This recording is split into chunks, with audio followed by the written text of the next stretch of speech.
Okay, this is Math 3, Unit 5, Worksheet 1, Homework Help video. So I am going to start with question number 12. So for question number 12, it says to simplify using absolute value symbols when needed. So when I go through here, I know that there is an implied root of 2, right? So if there is no number here, we know that there's an implied 2 there.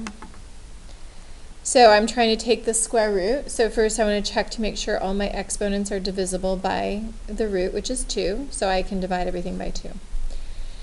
So when we do powers, we divide by 2, but numbers, we take their square roots. So the square root of 9 is 3.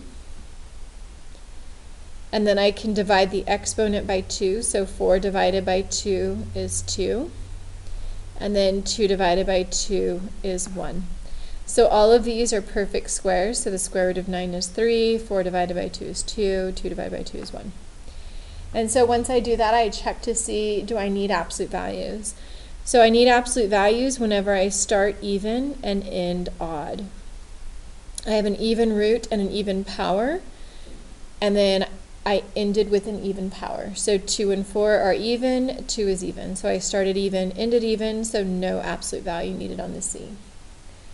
Then for D, I started even root and even power, ended odd, so I need absolute value on that. So then that would be my answer for number 12. So I started even on the power, but I ended odd. Okay, and then let's take a look at question number 19, or number 15, sorry. So for question 15, so there's an implied 2 here.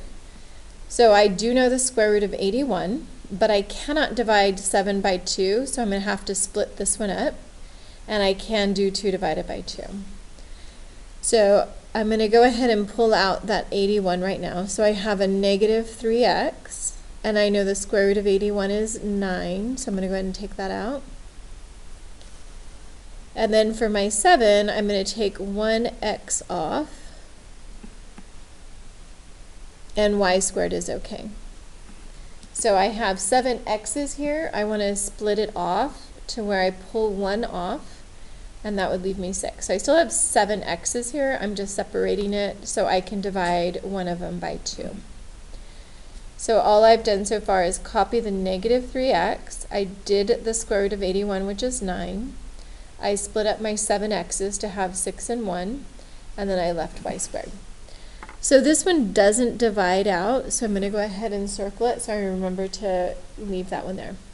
So this I'm going to multiply. That gives me negative 27x. And then I'm going to divide my power by 2 because there's an implied 2 here. So 6 divided by 2 is 3. And then here I have 1 does not divide by 2. And then 2 divided by 2 is 1. And then I'm left with that square root. So the only thing left in the square root is x to the first because 1 does not divide by 2. So 6 divided by 2 is 3, 2 divided by 2 is 1. So divide your powers by your root, square root your numbers. And then try to simplify. So here I can combine these x's, so I'll have negative 27, and then I have 1 here, 3 here, so 4 x's all together, y to the first, and then the square root of x.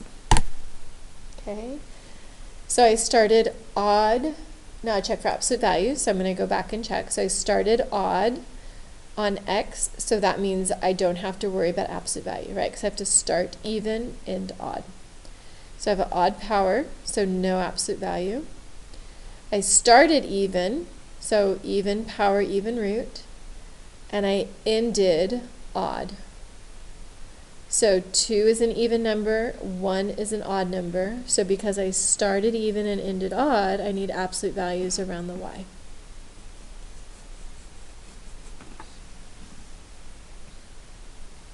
Okay.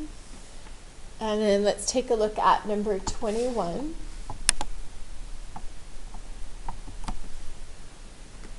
So the cube root of 27 I can do. 12 divides by 3 and 15 divides by 3. So then I can go ahead and just take each of those roots.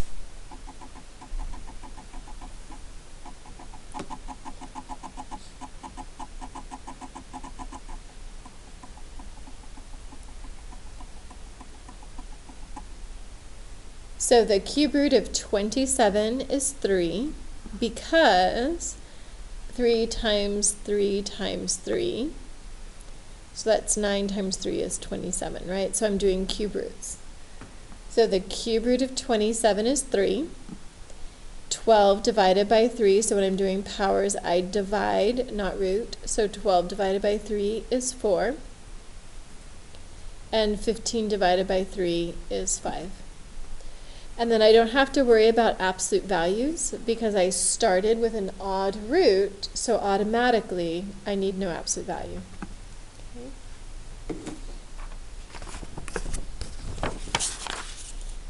And then let's take a look at 29.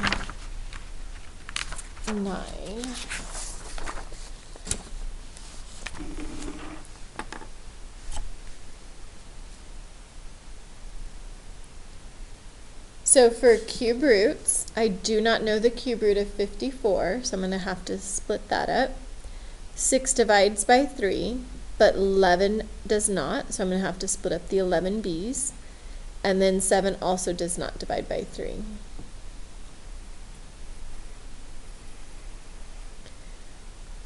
So I know negative 54 is a variety of values, right? So 2 times 27, let's see, 3 times 18, 6 times 9, and I think that's about it. So 54, and so the only one I know the cube root of is 27. So then I'm going to use negative 27 times 2. A to the 6 I don't need to split up because 6 divided by 3. 11 does not divide by 3. So if I were to take just off one value of b, so if I were to make that a 1 and a 10, that's not helpful, right? Because I can't divide either one of those by 3. So what if I take off 2 b's? Then that leaves me 9. So 9 and 2 make 11, so that gives me 11 b's, and I can divide by 3. And then for 7, I'm going to take 1 off. So split up my 7 c's to 1 and 6, and then 6 divides. So the ones that I can't take a cube root of is I can't divide 1 by 3, or 2 by 3, or I can't take the cube root of 2. So everything circled is something I cannot take the cube root of. So that would be 2b squared c to the first. And then everything else I can do. So now remember, odd roots I can take negative numbers of, right? So the cube root of negative 27 is negative 3. And that's because negative 3 times negative 3 times negative 3. So that would be 9 times negative 3, which is negative 27, right? So the cube root of negative 27 is negative 3. And then I already have the 2 in here. And then I can divide the powers. So 6 divided by 3 is 2, so that would be a squared. And then 9 divided by 3 is 3. And then 6 divided by 3 is 2. So we divide our powers by the root, and then cube root our coefficients. And I don't have to worry about absolute values at all because I started with an odd root. Okay, and that's a top one there. Okay, and that's it for that video.